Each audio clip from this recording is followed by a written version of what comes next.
জয়গুরু। পরমদয়াল শিশি ঠাকুরের শ্রীচরণে জানাই ভূমিষ্ঠ প্রণাম। আপনাদের প্রতি প্রত্যেককে জানাই রানন্দিত জয়গুরু।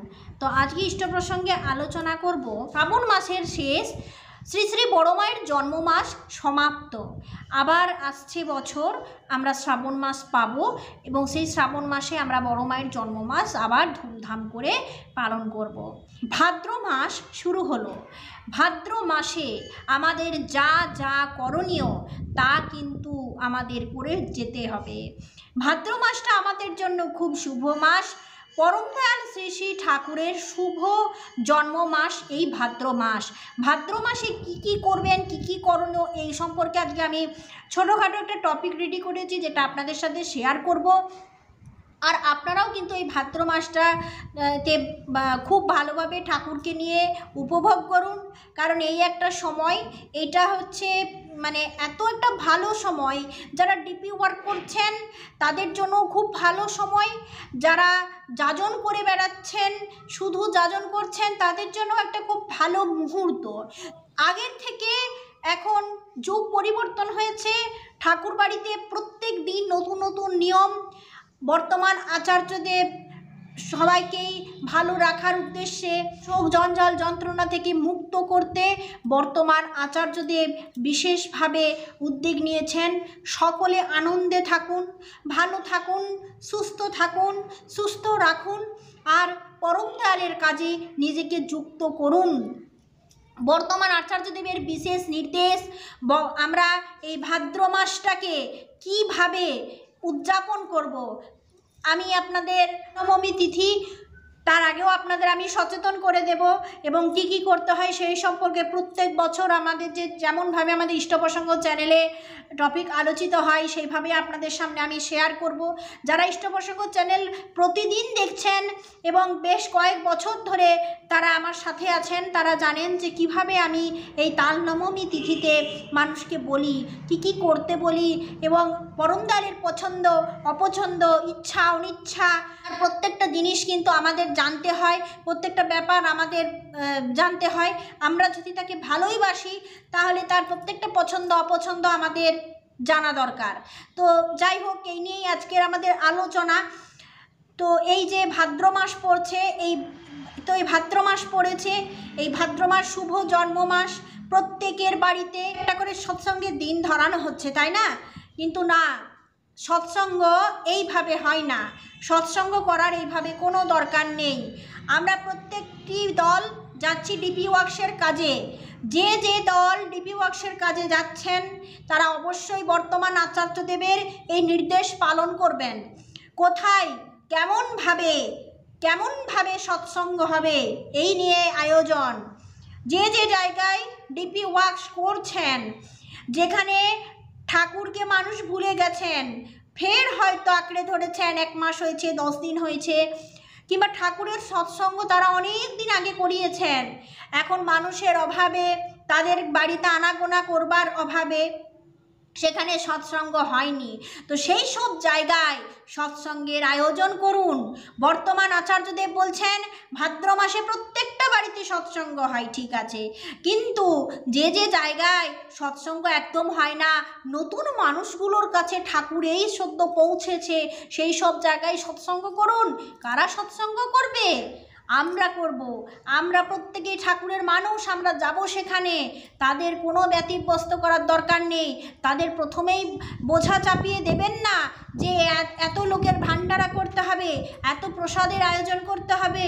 শুধু বলবেন তোমরা কয়েকটা বাতাসার জোগাড় করো এবং ধূপ জ্বালো, প্রদীপ জ্বালো, আমরা প্রত্যেকে আসছি, আমরা ঠাকুরের নাম গান করব। আজকে 1-1.5 ঘন্টা সময় দিয়ে কিছু গান, প্রার্থনা, পরম দয়াল শিশি ঠাকুরের বই পাঠ, কিছু গান, কিছু বক্তব্যের মধ্য দিয়ে, আকর্ষণীয় বক্তব্যের মধ্য দিয়ে সেখানে আমরা সৎসঙ্গ শেষ করব, ফের একটা বাড়িতে যাব।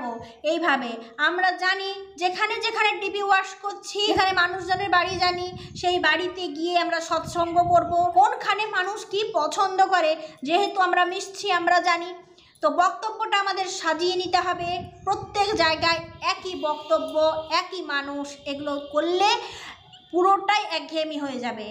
আমরা যেহেতু পরমদয়াল শিশি ঠাকুরের এই জন্মমাসটাকে সাড়ম্বরে পালন করব, সেই জন্য আমাদেরকে কি করতে হবে, প্রত্যেক দিন নতুন নতুন টপিক আলোচনা, আমাদের কাছে একটা ডায়েরি থাকবে রেগুলার, যে জায়গায় সৎসঙ্গ হবে সেই জায়গার জন্য আকর্ষণীয় পরমদয়ালের দয়ার কথা একটু আধটু লিখে নেওয়া।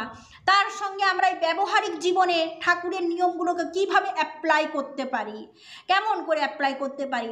ইষ্টভীতি যে একটা পরমদয়াল আমাদের মঙ্গলের সুযোগ দিয়েছেন, এই মঙ্গলের সুযোগটাকে মানুষের মাথায় প্রবেশ করিয়ে দেওয়া, এটা একটা সায়েন্টিফিক নিয়ম।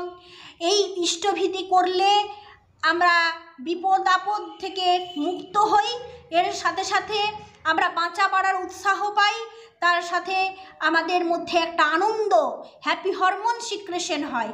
যেখানে যেমন মানুষ আছেন সেইখানে সেইভাবে বোঝানোর কায়দা হবে, যেখানে অনেক মানুষ আছেন সেখানে আপনার বোঝানোটা আলাদা হবে। যেখানে খুব সাধারণ মধ্যবিত্ত মানুষ, একদম কিছুই বোঝে না, তারা একদম নতুন, তো সেই ক্ষেত্রে আমাদের বোঝাবার কায়দাটা সম্পূর্ণভাবে আলাদা হবে।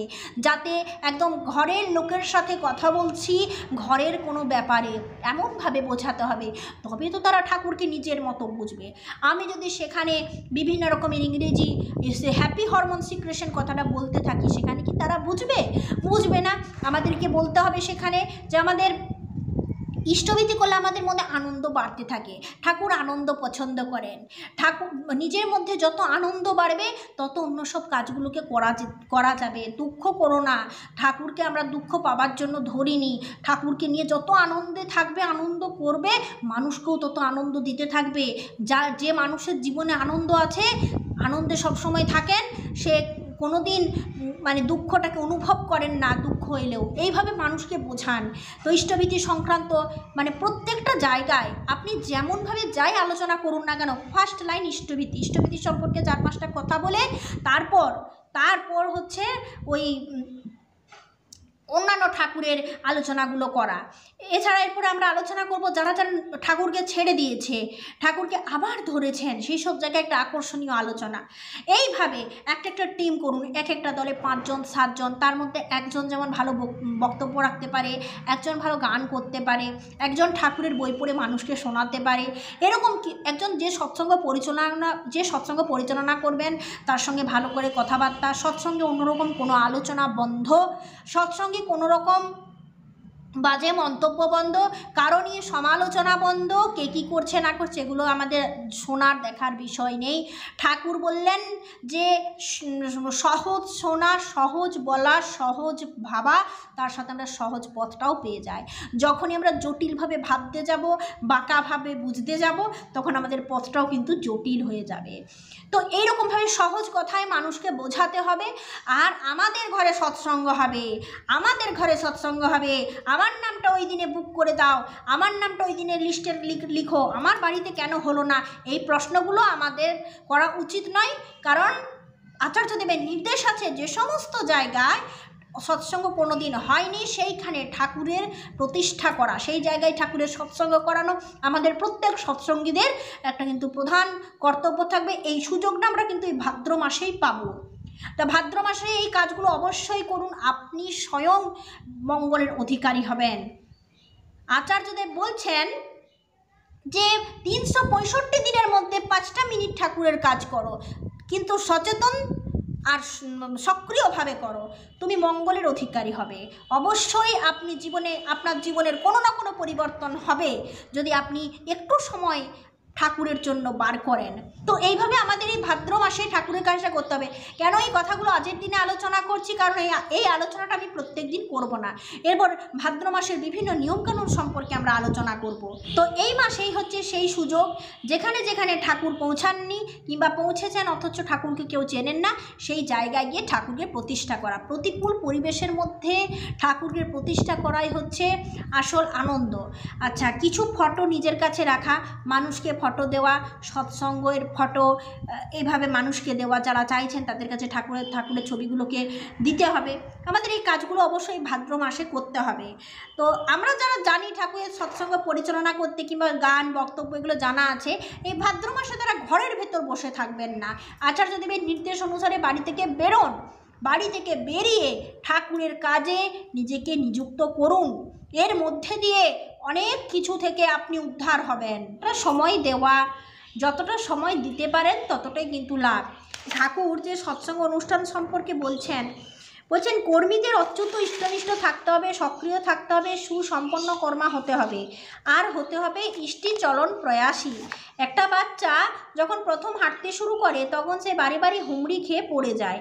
আমরা তখন তাকে তুলে ধরি, আবার চলতে সাহায্য করি, সে আবার পরে আমরা আবার তাই করি। শিশু এই যে প্রয়াস করে, ঠিক তেমনই গুরু আমাদের যেমন বলেছেন তেমনতরভাবে চলতে যারা প্রয়াসশীল তারাই সাধু। তেমন মানুষের সঙ্গ করাই সৎসঙ্গ করা, নচেত কেবল ঘটা করে ছবি সাজিয়ে কীর্তন করলে সেটা সৎসঙ্গ হয় না। লোহা যদি চুম্বকের সংস্পর্শে থাকে তাহলে লোহার মধ্যেও চুম্বকত্ব এসে যায়। তাহলে আমরা যারা ঠাকুরের কর্মী আমরাও সেই সতের সঙ্গে যুক্ত থাকায় নিজেদেরও সৎ বলেই জানব। সুতরাং যে সদ্গুণ আমার সদ্গুরুর মধ্যে আছে সেই গুণ আমার মধ্যেও প্রকাশ পেতে হবে। তাই কেউ যদি বলে না ঠাকুর আলাদা আমি আলাদা, তাহলে জানতে হবে সেই ব্যক্তি চলছেই না ঠাকুরের সাথে। ঠাকুরের কিছু না কিছু ঝলক, কিছু না কিছু আভাস যদি কর্মীদের মধ্যে প্রকাশ না পেল, তাহলে কি তারা আদৌ ঠাকুরকে নিয়ে চলছেন সত্যিতে? তাই আমরা এই রকম কথার মধ্য দিয়ে এটাই আমাদের এটা বুঝতেই পারলেন ঠাকুর সৎসঙ্গ অনুষ্ঠান সম্পর্কে কি বলল।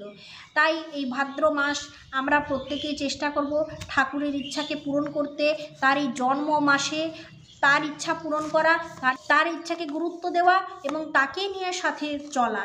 এটাই হচ্ছে আমাদের আসল কাজ। এ করলেই আমরা সুখী হব এবং আমাদের সঙ্গে যারা যারা আছেন তারা সকলেই মঙ্গলের করে থাকবেন। তো ভাদ্র মাসের এই সময়সূচির লিস্ট আপনারা প্রত্যেকেই করে নেন, কীভাবে কোথায় কোথায় কেমনভাবে প্রার্থনা করবেন, কেমনভাবে ঠাকুরের সৎসঙ্গের আয়োজন হবে, কোথায় কোথায় হবে। তো এই 30টা দিন যেন কোনো মতেই সৎসঙ্গ বাদ না পড়ে। প্রত্যেকের বাড়িতে ঠাকুরের আলোচনা করুন। তো আজকে ইষ্ট প্রসঙ্গ এই পর্যন্তই। সকলে সুস্থ থাকুন, ভালো থাকুন। জয় গুরু, জয় গুরু।